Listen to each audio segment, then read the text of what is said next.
திரு ராஜேஷ், நீங்க சொல்லுங்க, தற்போது மத்திய அமைச்சரவை இந்த புதிய சட்டத்திற்கு ஒப்புதல் வழங்கி இருக்கிறது. இது குறித்து நீங்க என்ன சொல்ல விரும்புறீங்க? இல்ல, அதான் ஆக்சுவலா இது எங்களுக்கு ஒரு நீண்ட நாளைக்கு நாங்க எடுத்த போராட்டத்துக்கு அடுத்து நாங்க ஒரு மிகப்பெரிய வெற்றியா தான் நினைச்சுக்கிறோம். ஏன்னா இந்த சட்டத்தை வலியுறுத்தணும்னு சொல்லி தான் நாங்க என்னைக்கு இந்த ஜல்லிக்கட்டுக்கு தடன் வந்துச்சோ அதுல இருந்து நாங்க தொடர்ந்து வலியுறுத்திக்கிட்டே வந்துகிட்டு இருக்கிறோம். ஸோ அதனால இந்த தடவை இந்த மத்திய அரசு இதுக்கு ஒரு நல்ல இனிஷியேட்டிவ் எடுத்திருக்குது. எல்லா மக்கள் மத்தியில ஒரு பெரிய ஒரு நல்ல வரவேற்பை கொடுத்திருக்குது.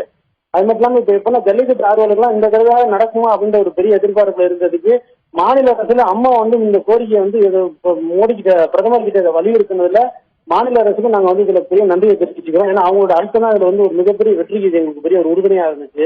இது ஜல்லிக்கட்டு ஆர்வலர்கள் மத்தியில ஒரு மிகப்பெரிய வரவேற்பை ஏற்படுத்தி இருக்குது.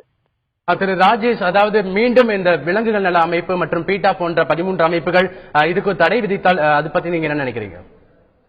இல்ல, இப்ப மத்திய அரசுக்கு கீழே இயங்குற ஒரு சாதாரண ஒரு அட்வைசரி பாடி தான் இந்த ஏடபிள்யூபி, பீட்டா எல்லாமே.